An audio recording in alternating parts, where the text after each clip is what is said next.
Olá, tudo bem? A partir de agora, mais um Universiência, o primeiro programa brasileiro de TV e internet realizado em parceria com TVs e instituições públicas de ensino superior do Nordeste brasileiro que estão produzindo ciência e conhecimento.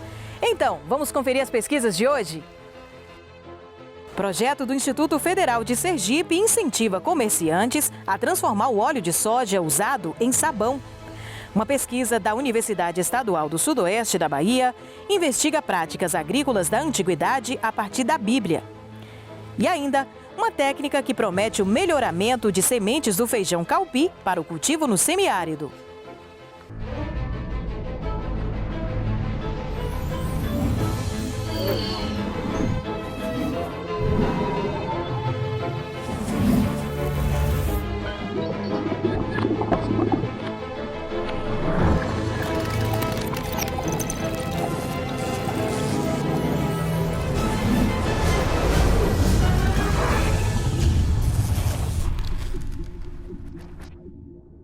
Olha que solução bacana para a economia e o meio ambiente.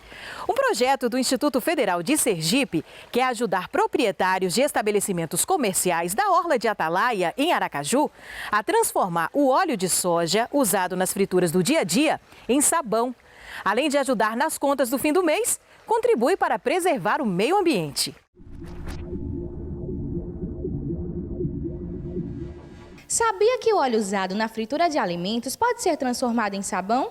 Como você descarta o óleo de cozinha que você usa em casa? Eu uso mais azeite, mas quando eu termino, eu absorvo eles com papel toalha e ponho no lixo. Eu nunca despejo na torneira, né? Na pia, né? Que é para não entupir, né? Geralmente lá em casa, acho que a maioria em geral, a gente descarta o óleo, a gente não sabe se é de forma correta, mas é mesmo jogando ou na pia, da cozinha, ou se não um ralo no quintal, geralmente no esgoto. Dessa forma que a gente acaba descartando. A proprietária do Drica Tavares Buffet descobriu que reutilizar o óleo do preparo dos alimentos é uma forma tanto de contribuir para a preservação do meio ambiente, quanto para economizar com materiais de limpeza. O óleo que a gente utiliza para fritar os salgados, geralmente eu deixava no PET, ia para o lixo, ou dava a alguém, que geralmente alguém me pedia. Foi quando eu fiz essa capacitação e uma menina que trabalha comigo, através disso, começou a fazer o óleo. Só que ela mora no interior. E a sogra dela, como fazia também, aí eu comecei a dar o óleo. E no início eu dava o óleo, dava também a soda, cáustica e escamas, e mandava para ela com a essência. E aí geralmente ela mandava sabão para mim. Aí nós começamos a dividir o sabão, que aqui é utilizado na lavagem de panelas, de chão, de paredes. É um sabão bom, ele tem que passar 20 dias para ser utilizado. Ele não pode ser utilizado no corpo, na verdade, né, para banho, mas pode ser utilizado em roupas. A capacitação que Adriana Tavares e alunos do IFES receberam aconteceu aqui, na sala de aula de Alimentos e Bebidas do curso de Tecnologia em Gestão de Turismo do campus Aracaju, do Instituto Federal de Sergipe, e fez parte do projeto de extensão Produção de Sabão utilizando resíduo de óleo dos restaurantes da Orla de Atalaia. O projeto surgiu da preocupação do professor da disciplina, Luiz Carlos Gonçalves, em destinar corretamente o óleo saturado usado em sala de aula. Primeira coisa na verdade, armazenar o óleo, né? Depois de armazenar o óleo, a gente guarda, a gente faz uma limpeza do óleo. Se o óleo estiver muito sujo, a gente faz a limpeza do óleo através de água sanitária, né? E a gente faz um processo de decantação do óleo. Depois faz uma mistura com soda, tem que ser uma soda 99%, né? E faz a mistura com peso, medida, óleo, soda cáustica e água e uma essência. Reutilizar o óleo de cozinha para produzir sabão é uma forma de evitar impactos ambientais causados pelo descarte incorreto do produto. Quando a gente tem uma grande quantidade de óleo sendo lançada na rede, a gente tem questão de obstrução dessa rede. Ele causa uma crosta e isso vai entupindo os esgotos. Às vezes a gente enxerga na rua, por exemplo, uma rede estourada, esgoto vazando. Geralmente é uma incrustação, uma obstrução ali na rede. Então, para a companhia de saneamento, é um problema operacional. Além disso, tem um problema de meio ambiente quando a gente lança no óleo. O óleo tem a capacidade de poluir, tem estudos que falam 20 mil litros de água, 30 mil litros de água, 1 litro de óleo tem essa capacidade de poluição. Então, tem a questão operacional para a companhia de saneamento, que é a questão da obstrução da rede, e tem a questão do meio ambiente, que é a poluição do óleo quando é lançado nos corpos d'água. Como ouvimos, pequenas práticas sustentáveis, como reaproveitar o óleo de cozinha para produzir sabão, geram benefícios econômicos, sociais e culturais para empresas e comunidades, além, é claro, de preservar o meio ambiente.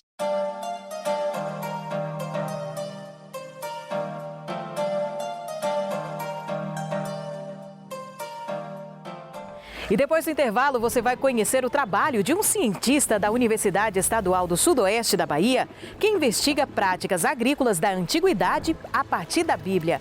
A gente volta já já.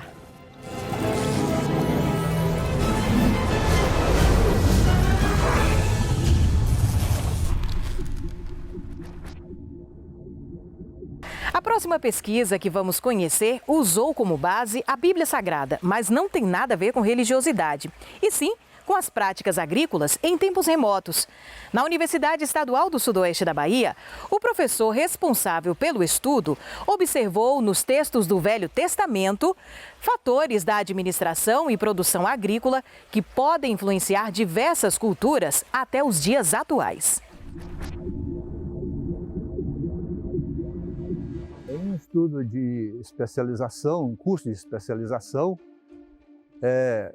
cada um tinha que apresentar uma ideia e eu apresentei essa ideia, porque eu tinha acabado de ler a Bíblia e no Antigo Testamento, né? Nós fomos verificar no Antigo Testamento a quantidade e o tipo de citações sobre agricultura e encontramos várias citações e às vezes, muitas vezes, de forma simbólica. Mas verificamos também que a lei de Moisés determinava alguns procedimentos, comportamento humano, atitudes para administrar alguns aspectos da agricultura entre os israelitas na antiguidade, antes de Cristo. As festas agrícolas são 4 festas agrícolas determinadas pela lei de Moisés para os agricultores israelitas, essas festas eram ocorridas durante os períodos de safras, né? Esses agricultores deveriam celebrar, primeiro porque era um bom motivo comemorar, né? a boa safra. Segundo, o segundo motivo era lembrar que se eles tinham safra, se eles tinham produção, porque o Deus tinha abençoado o clima, né? E era para lembrar, né? Para confraternizar também, mas lembrar que só existia um Deus. Eram técnicas agrícolas simples. E até hoje existem as técnicas agrícolas simples. A maioria dos agricultores do planeta são pequenos agricultores, que ainda utilizam a simplicidade, né? Utilizam procedimentos comuns e bem simples, de acordo com seus recursos. Por exemplo, a posse da terra, sustentada pela lei de Moisés, dizia que o território de Israel, após a saída do povo lá do Egito, deveria ser distribuído de forma sorteada. As tribos maiores receberiam o maior lote de terra, as tribos menores receberiam o menor lote de terra. Assim evitava o latifúndio. Foi uma reforma agrária teocrática. Além dessa reforma agrária que eu citei, tinha algumas práticas agrícolas que teriam que ser diferentes dos povos vizinhos, que eram politeístas. Então a religião monoteísta, defendida por Moisés, ela tinha que ser praticada entre os israelitas. E a questão da ética, da justiça social e assalariar o trabalhador, em favorecer boas atitudes entre os agricultores e também entre os governantes e entre os trabalhadores, né? Para evitar injustiça social e a má distribuição de renda, né? Mas o marcante aí da lei de Moisés é a influência das leis monoteístas sobre a administração da agricultura. Isso é inédita, a abordagem dela, eu desconheço a existência de uma similar, e o importante é que isso deu uma contribuição para o conhecimento científico. Poucos livros citam assim, esporadicamente um pedacinho sobre o assunto, né? E a maioria desses livros traduzidos, publicados em inglês, eu tive sorte de encontrar alguns livros, vários livros já com tradução do inglês para o português, e eu tive que garimpar e juntar, fazer uma coxa de retalho juntar com o relato bíblico, né, do Antigo Testamento, hein? Essa pesquisa, o Universo Pesquisa, foi o Antigo Testamento. E juntar com as citações do Antigo Testamento sobre a agricultura, e aí nós costuramos esse trabalho, né?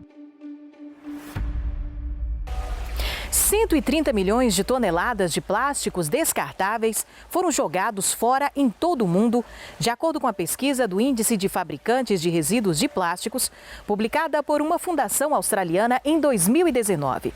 Preocupados com os impactos na natureza, pesquisadores da Universidade Federal de Sergipe trabalham com a produção de um plástico inteiramente biodegradável, produzido a partir de resíduos de cana-de-açúcar e sementes de mangaba.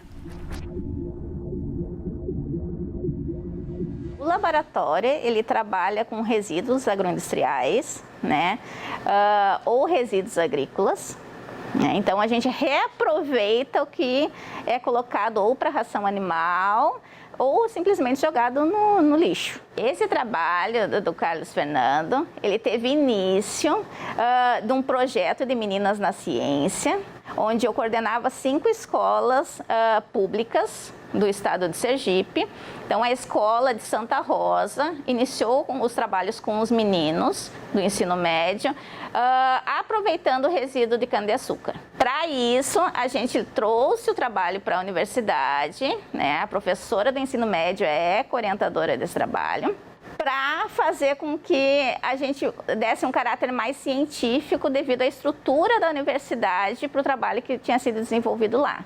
Então, a gente aprimorou os trabalhos de forma tecnologicamente. A ideia do bioplástico era produzir um canudo que, além de biodegradável, fosse comestível, né? E daí, por alguns problemas enfrentados durante todo esse processo, a gente mudou de plano para produzir pratos que também fossem biodegradáveis e a matéria continua sendo, de certa forma, comestível, né? A depender da forma que o material será utilizado. Eu vinha com frequência de 3 vezes por semana para o laboratório para fazer essa parte experimental, até conseguir chegar ao resultado final, que foi o bioplástico. Inicialmente, eu pensei que eu não ia conseguir, porque eu nunca trabalhei com bioplástico, foi a minha primeira vez, e eu tive total independência no projeto, que foi bom para mim, porque eu gosto desse desafio, né? E com a expectativa de que as meninas da educação básica iriam acompanhar esse projeto, então eu estava bastante preocupado em saber todo o processo, né, de produção desse material, para que eu conseguisse chegar a um resultado positivo.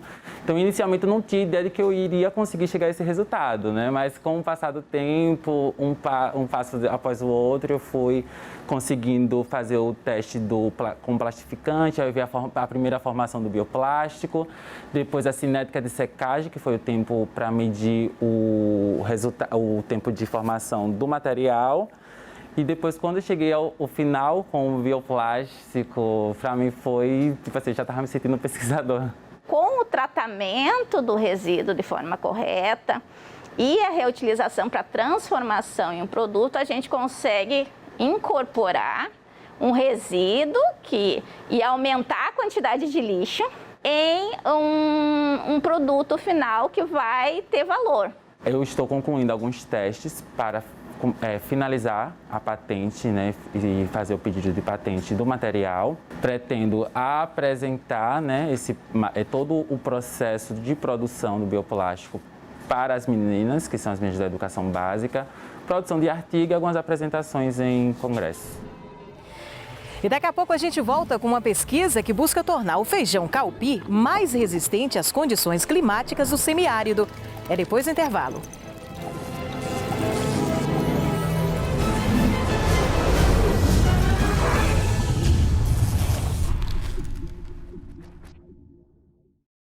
Fonte de proteínas e fibras, o feijão é um dos produtos mais consumidos no país e indispensável na mesa dos brasileiros.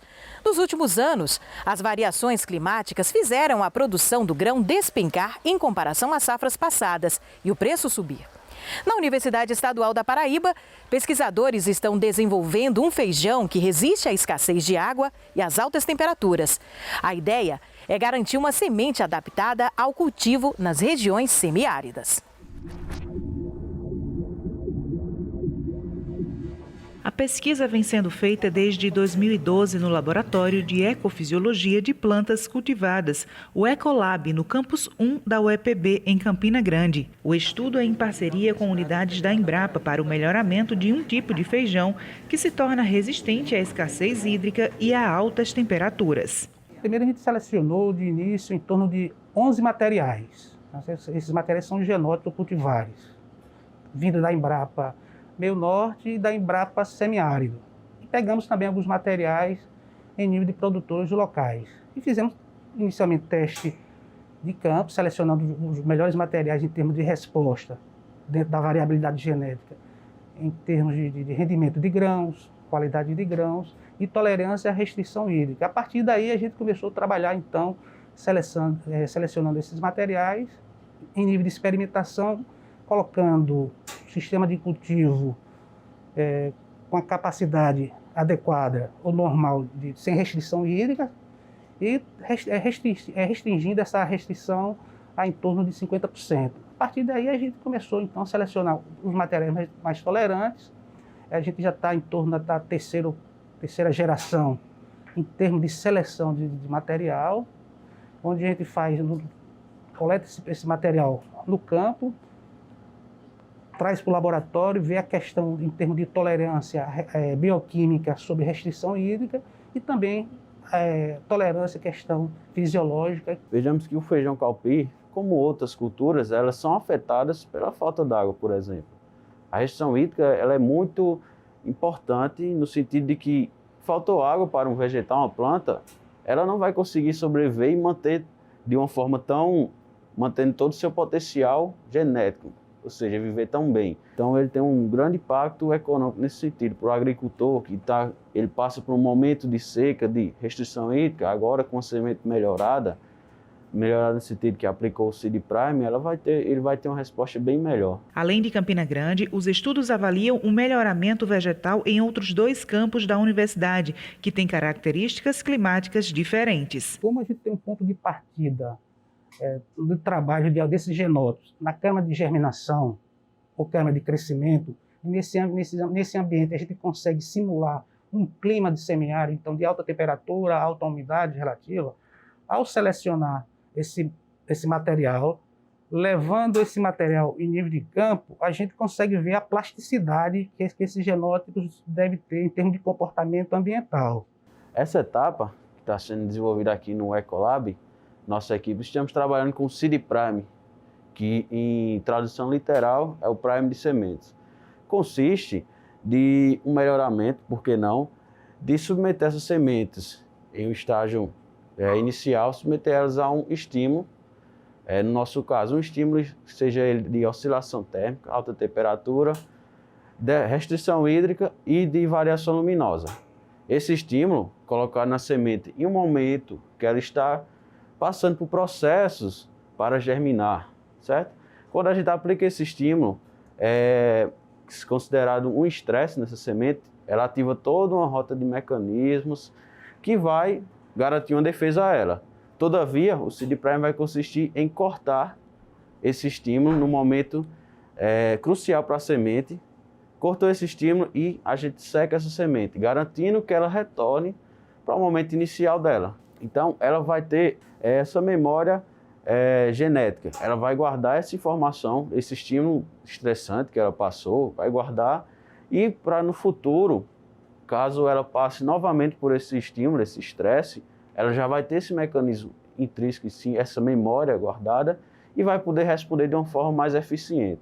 Aqui nesse equipamento nós fazemos o pós-teste lá de laboratório. É onde a gente valida parcialmente os resultados que nós obtivemos na etapa de laboratório.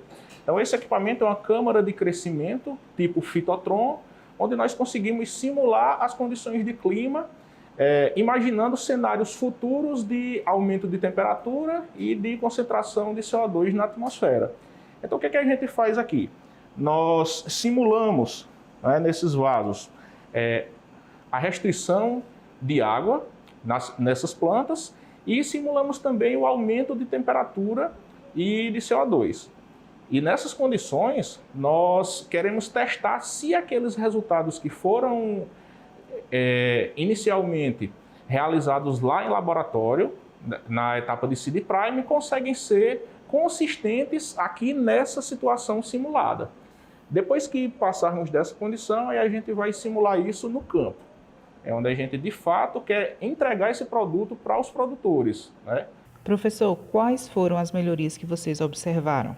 Em termos de arquitetura da vegetação, a melhoria em termos de resposta a enzimas antioxidantes, que esse seria um ponto de partida que a gente faz aqui no laboratório, e a questão de ajuste fisiológico em termos de tolerância à resistência à deficiência hídrica em nível de campo. Seria o ponto principal dessa pesquisa. É um trabalho, imagine agora, de selecionar um genótipo ou a cultivar com características de maior adaptação ou aclimatação em nível de semiárido e disponibilizar sementes aos produtores. Eu acho que seria um impacto econômico, social.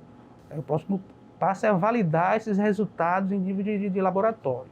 Então, o ano passado, em 2020, a gente teve o primeiro ensaio de campo, após os ensaios em nível controlado. Selecionamos esses materiais, estamos fazendo triagem, trabalhando novamente em ambiente controlado, tanto na câmara climática, para depois selecionar esses materiais, e agora em 2021, segundo semestre, a gente leva novamente ao campo para fazer a validação. Eu acredito que em 2022 seria a validação final para selecionar esses materiais mais tolerantes.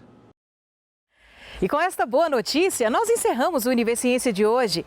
Na próxima edição, voltamos com mais novidades e descobertas dos nossos pesquisadores para você. Tchau, tchau e até lá!